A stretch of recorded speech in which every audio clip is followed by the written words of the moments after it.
اسماء الحسنہ کی یہ سیریز بہت ہی شاندار اور ایکسیپشنل ہونے والی ہے، ایک ایسی سیریز جو آپ کی زندگی کا رخ بدل سکتی ہے۔ یہ اسماء الحسنہ اللہ کے خوبصورت ناموں کو آپ کی زندگی میں ایکٹیویٹ کرنے کے بارے میں ہے۔ اس سیریز میں ہم جانیں گے کہ اللہ کے الگ الگ خوبصورت ناموں کو اپنی زندگی میں ایکٹیویٹ کیسے کیا جائے۔ ہم سمجھیں گے کہ اللہ کے نام القدیر کا کیا مطلب ہے، خیر الرازقین کا کیا مطلب ہے، اور ان کا رزق سے کیسا تعلق ہے۔ اور کیا آپ جانتے ہیں کہ اللہ سبحانہ و تعالیٰ نے قرآن میں اسماء الحسنہ کا ایک پورا نیٹ ورک بنایا ہے تاکہ آپ کی زندگی حقیقی بن سکے۔ کیا آپ تصور کر سکتے ہیں؟ اللہ سبحانہ و تعالیٰ نے فرمایا ہے، اور میں نے جنات اور انسان کو صرف اپنی عبادت کے لیے پیدا کیا، میں ان سے کوئی رزق نہیں مانگتا اور نہ یہ چاہتا ہوں کہ وہ مجھے کھلائیں۔ بے شک اللہ ہی بڑا رزق دینے والا ہے، قوت والا اور مضبوط ہے۔ اور اسی لیے اللہ نے ان اسماء الحسنہ میں اسرار، راز اور نشانیاں چھپا رکھی ہیں۔ لیکن ہماری ایک پرابلم ہے، ہماری پرابلم کنیکشن کی ہے، رابطے کی ہے۔ ہم نہیں جانتے کہ اگر انسان ان اسماء الحسنہ کے ساتھ جڑ جائے تو ہمارے دلوں پر کیسی قوت اثر انداز ہو سکتی ہے، کیونکہ شیطان 24 گھنٹے کام کر رہا ہے تاکہ اس علم کو تباہ کر سکے۔ آپ بہت سے یوٹیوب کے سو کالڈ اسپریچول گروز کو دیکھو گے جو آتے ہیں اور کہتے ہیں کہ میں اسماء الحسنہ کو جانتا ہوں، لیکن کیا ہم واقعی اسماء الحسنہ کی حقیقت اور اس کے نور تک پہنچ پائے ہیں؟ کیا آپ اس صاف اور حقیقی معلومات تک پہنچے ہیں جو آپ کو اللہ کے نام العزیز، الحکیم اور الرحمن الرحیم سمجھنے میں مدد دے؟ العزیز، الحکیم کا کیا مطلب ہے؟ یہ سب کچھ ہم اس سیریز میں جانیں گے انشاءاللہ، اور یہ ایک انقلابی ریولوشنری سیریز ہونے والی ہے۔ اور اگر آپ کے پاس قلم ہے تو میری باتوں کو نوٹ کریں، کیونکہ بہت ساری غلط عقائدوں کو ہم توڑنے والے ہیں اور حقیقی معلومات کو ہم بونے والے ہیں۔ اور کیا واقعی میری زندگی اس سیریز کے بعد بدل جائے گی؟ کیا میں جنت کو محسوس کر سکتا ہوں؟ کیا میں اس راستے پر پہنچ سکتا ہوں جو انسان کو اللہ کی رحمت میں جینے دے؟ اللہ سبحانہ و تعالیٰ فرماتا ہے، اللہ لوگوں کے لیے جو رحمت کھول دے اسے کوئی روکنے والا نہیں ہے، اور جس کو وہ روک لے تو اس کے بعد کوئی اس کو بھیجنے والا نہیں ہے۔ اللہ ہی اکیلا ہے جو اس رحمت کو روکے ہوئے ہے، اور اگر یہ آپ کے دل پر کھل جائے تو آپ سوچ بھی نہیں سکتے کہ آپ کی زندگی کتنی خوبصورت ہو جائے گی۔ تو اسماء الحسنہ وہ مین سبجیکٹ ہے جس پر شیطان نے سب سے زیادہ نیگیٹو کام کیا ہے۔ شیطان نے ہی شروع میں کیا کہا تھا؟ میں ان کے لیے تیرے راستے پر بیٹھوں گا۔ ہاں بالکل، یعنی وہ کسی کمزور چیز پر آ کر نہیں رکے گا، وہ تو پہلے سے ہی کمزور ہے، وہ سب سے طاقتور چیز پر کام کرے گا۔ تو تصور کریں کہ اسماء الحسنہ کا علم سب سے زیادہ کنفیوزڈ ہے اور اس پر انٹرفیرنس سیٹ کیے گئے ہیں، کیونکہ یہ سب سے چھوٹا اور فاسٹ راستہ ہے کامیابی کا۔ آپ کسی بھی جگہ ایسے راستوں سے جا سکتے ہو جو بہت وقت ضائع کرے، اور اس کے علاوہ ایک وی آئی پی شارٹ کٹ بھی ہوتا ہے، اور یہ ایک وی آئی پی راستہ ہے۔ اسماء الحسنہ مومنین کا وی آئی پی راستہ ہے، یہ ایک ایڈیشنل ہے، اصلاح کرنا ہے، معمولی چیز نہیں ہے، یہ کمپلیٹ معلومات کا ایک نیٹ ورک ہے۔ جیسے کہ میں نے کہا ہے کہ قرآن کو جوڑنے والا ایک نیٹ ورک ہے یہ، اور اس سیریز میں ہمارا main focus activation of names, ناموں کی تفعیل پر ہوگا۔ تو سب سے پہلی چیز سے شروع کرتے ہیں ہم، اور اسے کلیئر کرنا بھی بہت ہی زیادہ ضروری ہے، اور وہ یہ ہے کہ بہت سے عام نام جو مسلمان استعمال کرتے ہیں وہ حقیقت میں اللہ کے ناموں میں شمار ہوتے ہی نہیں ہیں۔ ہاں بالکل، آپ نے صحیح سنا۔ بدقسمتی سے اسماء الحسنہ کے بارے میں جو کچھ آپ جانتے ہیں اس کا حقیقی اسماء الحسنہ سے کوئی تعلق نہیں ہے۔ آپ انہیں موبائل میں دیکھتے ہوں گے، قرآن کے نسخوں میں دیکھتے ہوں گے، نعتوں میں دیکھتے ہوں گے، لیکن اس لسٹ کا اللہ کے حقیقی اسماء الحسنہ سے زیادہ کوئی تعلق ہے نہیں۔ ان کے کچھ نام ہی صحیح ہیں۔ تو سب سے پہلے اسماء الحسنہ کے بارے میں بات کرنے سے پہلے 5 ایسے مسٹیکس ہیں جو کامن عوام کے ہاں رواج بن چکی ہیں، یعنی لوگوں کا اسماء الحسنہ کا اپروچ ہی غلط ہے۔ اس میں 5 بڑی غلطیاں ہیں جنہیں پہلے سمجھنا بے حد ضروری ہے، اور پھر ہم دیکھیں گے کہ انہوں نے کون سے غلط نام بنائے ہیں۔ پہلی غلطی یہ ہے کہ انہوں نے کانسیپٹ کو 2 حصوں میں تقسیم کر دیا ہے، اللہ کے نام اور اللہ کی صفت یعنی ایٹریبیوٹس، اور یہیں سے معاملہ گڑبڑ ہو جاتا ہے۔ اور ایسا کیوں ہے؟ کیونکہ اللہ فرماتا ہے اور اللہ کے لیے ہی بہترین نام ہے تو اسے ان ناموں سے پکارو۔ وہاں صفت ایٹریبیوٹس کا کوئی بھی ذکر نہیں آیا ہے۔ آیتیں بہت ہی زیادہ پریسائز ہوتی ہیں، آپ غور کریں یہاں پر۔ صفت والا کانسیپٹ ہمیں برائی کے دروازے پر لے جائے گا۔ اللہ جب بھی صفت یعنی ڈسکرائب لفظ استعمال کرتا ہے وہ نیگیٹیولی کرتا ہے۔ اللہ کہتا ہے سبحان اللہ عما یصفون، اللہ پاک ہے ان چیزوں سے جو یہ بیان کرتے ہیں، یہ صفت بیان کرتے ہیں۔ اور وَيْلٌ لَكُم مِّمَّا يَصِفُونَ، تمہارے لیے تباہی ہے جو تم بیان کرتے ہو۔ تو اس کا کیا مطلب ہے؟ تو اس کا مطلب ہے صفت کا کانسیپٹ ٹھیک نہیں ہے۔ کیا آپ فرق جانتے ہیں؟ ذرا ان دو لفظوں کو آپ سوچیں۔ کیا آپ بسم اللہ الرحمن الرحیم کہتے ہیں یا بصفت اللہ الرحمن الرحیم کہتے ہیں؟ آپ کہتے ہیں بسم، نام سے۔ ہاں بے شک نام سے، اللہ سبحانہ و تعالیٰ کے نام سے۔ نام ایک ایسی چیز ہے جو فیلنگ کے حساب سے صفت سے زیادہ اونچی ہے، صفت ایٹریبیوٹ سے زیادہ اونچی ہوتی ہے۔ صفت ایک سطح والی سپرفیشل چیز ہوتی ہے جو بدل سکتی ہے۔ جیسے آج آپ کی ایک صفت ہے جو کل چینج ہو سکتی ہے، لیکن آپ کا نام نہیں بدل سکتا۔ تو پہلی غلطی یہ ہے کہ صفت اور اسما کو الگ کرنا، صرف اسما نام ہوتے ہیں۔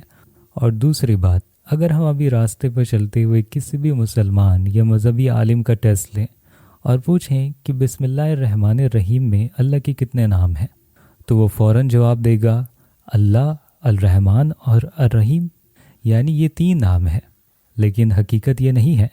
میں کہہ رہا ہوں اگر آپ کسی عالم سے پوچھتے ہو تو وہ کہے گا یہ 3 نام ہیں، اور یہ دوسری سب سے بڑی غلطی ہے۔ سرپرائز یہ ہے کہ اسماء الحسنہ انڈیویجول ایلیمنٹس انفرادی لفظ نہیں ہیں، جیسے کہ ہم نعتوں اور گانوں میں سنتے ہیں السمیع، العلیم، البصیر، الحکیم۔ نہیں، یہ کمپاؤنڈز ہیں، مرکبات ہیں۔ جیسے ہم کہتے ہیں سوڈیم کلورائڈ جو ٹیبل سالٹ ہے، آپ صرف سوڈیم یا کلورائڈ اکیلا نہیں دیکھتے، نمک ایک کمپاؤنڈ ہے جو 2 چیزوں سے مل کر بنتا ہے۔ یہ ایک ایکویشن کی طرح ہے، یہ آپ کو ایک نام اور صفت دیتا ہے۔ اگر آپ دونوں کو الگ الگ کر دیں تو وہ اسماء الحسنہ میں سے نہیں رہے گا، یعنی السمیع اکیلا اور العلیم اکیلا یہ اسماء الحسنہ نہیں ہے۔ جب السمیع اور علیم ملتے ہیں تو سمیع العلیم ہوتا ہے، یہ نام بنتا ہے۔ تب ہم اکیلا انہیں ایک ایک کر کے نام نہیں کہہ سکتے، یہ مل کر ایک نام بنتے ہیں۔ تو بسم اللہ الرحمن الرحیم جس کی ہم نے ابھی مثال دی ہے، اس میں صرف ایک نام ہے، اور وہ کیا ہے؟ اللہ الرحمن الرحیم۔ یہ ایک کمپاؤنڈ نام ہے، یعنی میں کہنا چاہتا ہوں کہ اسماء الحسنہ میں آپ کو پورا مرکب کمپاؤنڈ ویسے ہی لینا ہوگا جیسے وہ قرآن میں موجود ہے، کیونکہ یہ علم میں نے آپ کو پہلے ہی بتایا تھا کہ 5 غلطیاں ہیں جنہیں ہم آگے واضح کریں گے۔ لیکن آگے بڑھنے سے پہلے میں بتا دوں، یہ علم توفیقی ہوتا ہے، ڈیوائنلی ریسٹرکٹڈ ہوتا ہے۔ ہاں بالکل، پر اس کا مطلب کیا ہے؟ ہم اللہ کے نام خود نہیں جان سکتے بغیر اس کے کہ وہ ہمیں اپنے نام خود بتائیں۔ ہم وہ اس کے علم میں سے کسی چیز کا احاطہ نہیں کر سکتے مگر جتنا وہ چاہے، یعنی ضروری ہے کہ وہ ہی ہمیں سکھائے۔ ہاں بالکل، تو اگر اس نے ہمیں نہیں بتایا کہ نام اس شکل میں ہے تو ہمارے پاس علم نہیں ہے۔ تو اس نے ہمیں بتایا ہے کہ جب آپ دیکھیں کہ نام کے درمیان کوئی حرف عطف یعنی کنجکشن جیسے اور یا وا نہیں ہے، یہاں میرے کہنے کا مطلب یہ ہے کہ کیا یہ اللہ اور الرحمن اور الرحیم ہے، یا پھر یہ اللہ الرحمن الرحیم ہے؟ پہلے والے میں 3 الگ نام ہیں اور دوسرے والے میں ایک ہی صرف نام ہے۔ اصل ہے اللہ الرحمن الرحیم۔ یعنی مثال کے طور پر میرا نام آفتاب قریشی ہے، یہ 2 لفظوں سے مل کر بنا ہے، آفتاب اور قریشی، لیکن بنا کسی کنجکشن کے ہے یہ، یعنی آفتاب اور قریشی نہیں۔ اور اسی طرح قرآن میں بھی آیا ہے، اللہ نے نہیں کہا رحمان اور رحیم، اللہ نے کہا رحمان الرحیم، اللہ الرحمن الرحیم اللہ نے کہا۔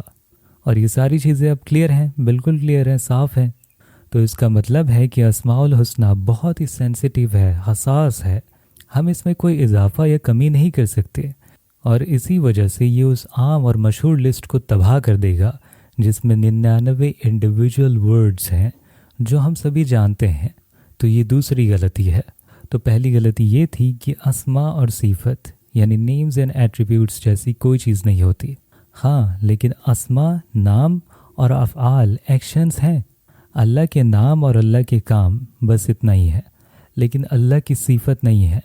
اور دوسری غلطی یہ ہے کہ اسماء مرکبات ہیں، یہ کمپاؤنڈز ہیں، یہ انفرادی سنگل لفظ نہیں ہے، اور یہ بھی واضح ہے، اور یہ دوسری عام غلطی ہے۔ اور تیسری غلطی یہ ہے کہ تصور کریں انہوں نے 40 ناموں کو داخل کر دیا، جو بہت ہی بڑا جھوٹ اور بہتان ہے اللہ سبحانہ وتعالیٰ کے بارے میں۔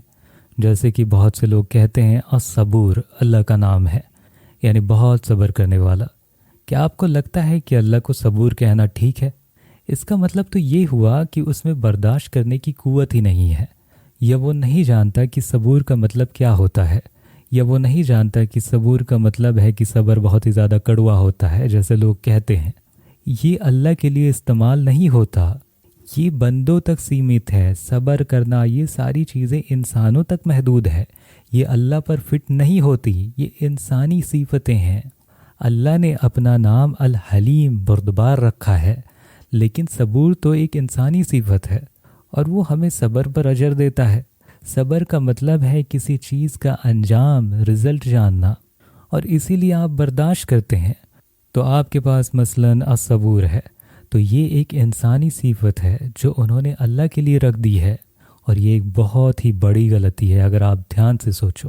میری باتیں شاید ابھی آپ کو گمراہی والی لگ رہی ہوں گی، کیونکہ سارے زمانے سے آپ وہی نام سنتے آ رہے ہو، 99 نام، کہ اللہ صبور ہے، اللہ نور ہے، اور اللہ یہ سارے اور دوسرے جو صفتیں ہیں، اور اچانک میں آتا ہوں اور کہتا ہوں کہ یہ غلط ہے، تو عوام کی کامن سی ریئیکشن یہی ہوگی کہ یہ تو گمراہی پھیلا رہا ہے۔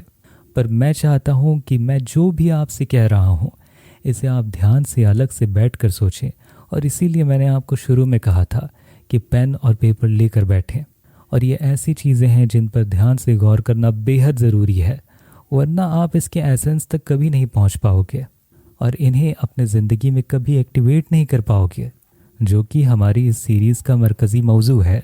اور ایکٹیویشن کے پروسیس پر ہم اس کے دوسری ایپیسوڈ سے بات کریں گے انشاءاللہ۔ تو الرشید بھی انسانی صفت ہے، اور المعز، المذل یہ ایکشنز ہیں۔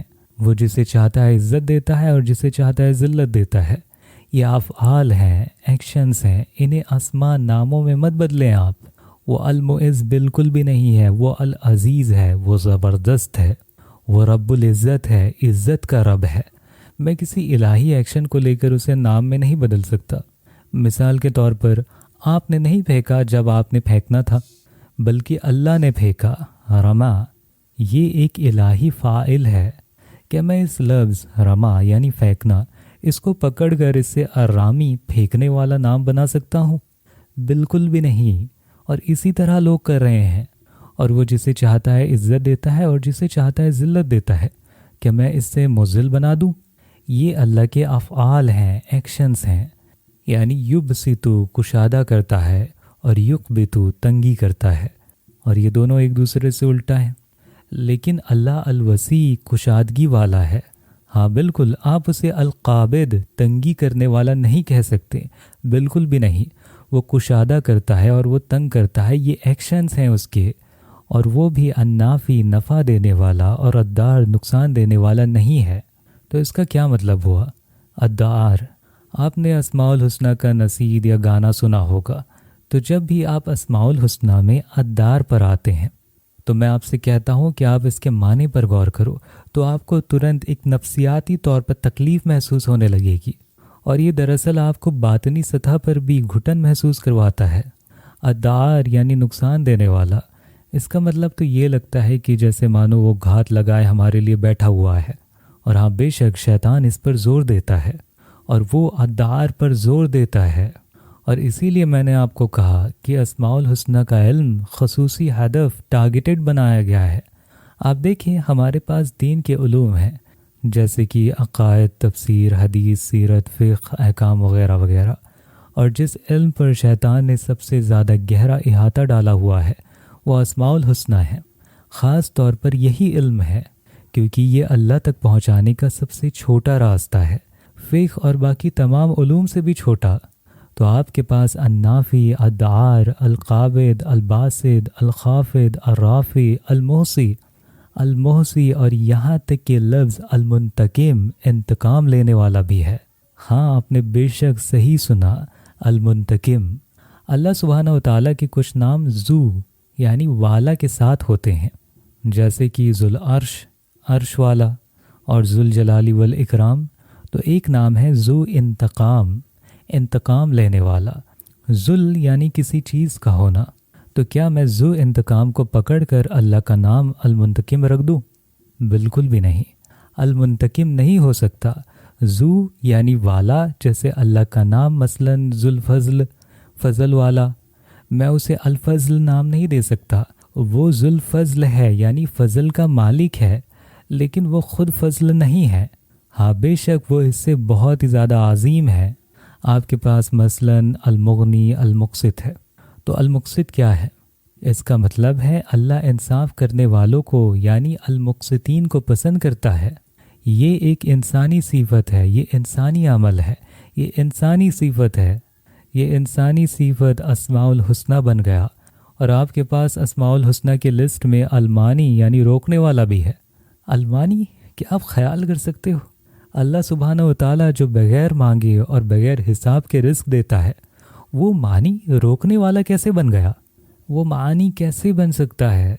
یہ غلط نام ہے، یہ سارے کے سارے نام غلط ہیں، یہ انسانی صفت ہے جو اللہ کے نام بنا دیے گئے ہیں۔ اور الباقی اور الواجد کا کیا مطلب ہے؟ یعنی وہ پاتا ہے، وجدہ، اور اس نام کا بھی بالکل اسماء الحسنہ سے کوئی تعلق نہیں ہے۔ یہ لفظ الماجد، اس کا مطلب کیا ہے؟ اس کا نام المجید ہے، تو المجید اس کا نام ہے، اس سے الماجد مت نکالو۔ اور کیا آپ کو پتہ ہے کہ یہ لفظ الماجد قرآن مجید میں کہیں نہیں آیا؟ اور اسے آپ مت کہو المبدی، المعید، الممیت، بالکل بھی نہیں۔ وہ الحی ہے، زندہ ہے۔ الممیت موت دینے والا بالکل بھی نہیں، وہ زندہ ہے۔ اور یہی تو وہ ہیبرو اسم اعظم تھا جو تورات میں موسیٰ علیہ السلام کو دیا گیا تھا، احیے ایشر اور یہوے۔ اور جیسے اور ایک نام، اسے آپ الشافی مت کہو، جیسے قرآن میں آیت ہے، جب میں بیمار ہوتا ہوں تو وہ مجھے شفا دیتا ہے۔ یشفین، یہ ایک الہی فعال ہے، یعنی ایکشن ہے، یہ ڈیوائن ایکشن ہے، یہ نام نہیں ہے۔ آپ اسے الشافی تو پکار سکتے ہو، اے معاف کرنے والے، پر اسے اس کے نام کے ساتھ نہیں جوڑ سکتے۔ یہ اس کا نام نہیں ہے، پر یہ اس کا ایک ایکشن ہے۔ تو ہم نے اس قصے میں کتنی غلطیوں کا ذکر کیا؟ 5، کہ انہوں نے صفت کا کانسیپٹ بنایا، اور دوسرا کہ یہ نام مرکبات، کمپاؤنڈز ہیں، یہ انفرادی سنگل ورڈز نہیں ہیں، اور تیسرا یہ کہ انہوں نے 40 ناموں کا اضافہ کر دیا ہے، اور چوتھی مشکل یہ ہے، اور اس کا خاص خیال رکھنا ہوگا، کہ انہوں نے مرکب کمپاؤنڈ ناموں کو بھی انفرادی سنگل بنا دیا ہے۔ پر وہ کیسے؟ جیسے اللہ نور السماوات والارض، اللہ آسمانوں اور زمین کا نور ہے، تو یہاں وہ کیسے بولتے ہیں؟ نور، وہ کہتے ہیں اللہ النور ہے، اللہ نور ہے۔ حالانکہ قرآن میں یہ کتنی ٹھیک اور خوبصورت آئی ہے، اللہ نور، اللہ فاطر السماوات والارض، اللہ آسمانوں اور زمین کو پیدا کرنے والا ہے۔ وہ کہتے ہیں النور، الفاطر، اللہ فعال لما یرید، اللہ جو چاہتا ہے کر دیتا ہے۔ وہ کہتے ہیں الفعال، یہ غلط ہے، کیونکہ جب آپ کہتے ہیں اللہ نور، یعنی آپ کے پاس گزرتا ہوا کوئی بھی نور اللہ کا وہ حصہ ہے۔ آپ نے اللہ کو یہاں پر جسم دے دیا، یہاں پر آپ نے اللہ کو انکارنیٹ کر دیا نور میں۔ آپ نور مت کہو، آپ کو بالکل صحیح ڈیفینیشن دینی چاہیے جیسے قرآن میں آئی ہے۔ بالکل وہ اللہ نور السماوات والارض ہے، یعنی اللہ آسمانوں اور زمین کا نور ہے۔ اللہ النور آپ مت کہو، کیونکہ ہمارے ارد گرد کوئی بھی نور، کوئی بھی روشنی ایسی نہیں ہے گویا آپ نے اسے ہی نور بنا دیا، بالکل بھی نہیں۔ مثلاً الفاطر، الفاطر کیا ہے؟ وہ فاطر السماوات والارض ہے۔ یہ نام آسمانوں اور زمین کے ساتھ قید ہے، ریسٹرکٹڈ ہے، انہیں الگ بیان نہیں کیا جا سکتا۔ اللہ فعال لما یرید، وہ کہتے ہیں الفعال، الفعال میں تو وہ بھی چیز شامل ہو جائے گی جو وہ نہیں چاہتا۔ نہیں، تو ہمیں اس پر قائم رہنا چاہیے، یہاں تک کہ انہوں نے کمپاؤنڈ نیمز کو بھی انڈیویجول نیمز بنا دیا ہے، اور یہ ایک بہت ہی عجیب بات ہے۔ اور آخری اور سب سے عام غلطی، اور یہ ایک تباہ کن غلطی ہے، کہ ان کو ان ناموں کا مطلب، ان کا میننگ بھی نہیں پتا۔ کیا کوئی جانتا ہے الرحمن کا مطلب کیا ہے؟ آپ یہ بھول جائیں کہ ہمیں اس کا مطلب پتہ ہے۔ مسئلہ یہ ہے کہ اللہ الرحمن کا نام ایک کور، ایک عمودی نام ہے، یعنی اس کے اندر تمام اسرار، تمام راز چھپے ہوئے ہیں۔ یہ آپ کی زندگی کا راستہ طے کرتا ہے، اور یہ سب سے بڑی چابی ہے جسے لوگ تلاش کر رہے ہیں۔ ہاں، لیکن اس پر بہت ہی زیادہ پردے پڑے ہوئے ہیں، اس پہ بہت ہی زیادہ تجلیاں ہیں۔ تو اللہ کے نام الرحمن کا مطلب کیا ہے؟ لفظ اللہ کا کیا مطلب ہے؟ الرحمن کا اللہ کے نام الغفور کے ساتھ کیا تعلق ہے؟ بہت سی ایسی چیزیں ہیں جو عام عوام کے سامنے واضح کرنی بہت ضروری ہیں، اور اس سیریز کے آگے کے ایپیسوڈ میں ہم وہ کریں گے انشاءاللہ۔ اور اس کے اگلی ایپیسوڈ میں ہم ایکٹیویشن کے پروسیس پر بات کریں گے کہ کیسے ہم اللہ کے ناموں کو اپنی زندگی میں ایکٹیویٹ کر سکتے ہیں۔ جیسے اگر آپ نے اللہ کا نام نور السماوات والارض کو ایکٹیویٹ نہیں کیا تو آپ کسی اور چیز کو ایکٹیویٹ کر رہے ہیں اپنی زندگی میں، اور وہ کیا ہے؟ اگر آپ نور یعنی روشنی میں نہیں جیتے تو آپ اندھیروں میں، ظلمات میں جیتے ہیں۔ اور تفعیل یعنی ایکٹیویشن کا مطلب یہ ہے کہ آپ ان ناموں کے ساتھ جئیں اور ان کے ساتھ کنیکٹ ہو جائیں، آپ رب العالمین کے ساتھ رابطے میں ہو جائیں۔ تو یہ ایکٹیویشن، تفعیل آخرکار ہے کیا؟ اور یہ ہماری سیریز کا بنیاد ہے، کور ہے۔ ہم اللہ کے ناموں کو اپنے زندگی میں کیسے ایکٹیویٹ کریں گے؟ کیا یہ کوئی بٹن ہے جسے ہم دبائیں گے اور وہ ایکٹیویٹ ہو جائے گی؟ یہ سب کچھ ہم اگلی ایپیسوڈ میں جانیں گے۔ اور اگر آپ اپنے خواب جاننا چاہتے ہو اور جاننا چاہتے ہو کہ اللہ آپ کو آپ کے خوابوں کے ذریعے سے کیا پیغام دینا چاہتا ہے، تو آپ اپنے ڈریم ڈیٹیل کے ساتھ اس فارم کو فل کر کے مجھے بھیجیں، اور اس کے چارجز میں نے بہت ہی زیادہ آپ کے لیے افورڈیبل بنائے ہیں، جس سے کہ کسی کو اسے لینے میں مشکل نہ ہو۔ تو امید کرتا ہوں کہ اس ویڈیو سے آپ کو کچھ فائدہ ہوا ہوگا۔ تو ملتے ہیں اپنی اگلی ویڈیو میں، تب تک کے لیے اپنا اور اپنوں کا خیال رکھیے گا۔ خدا حافظ۔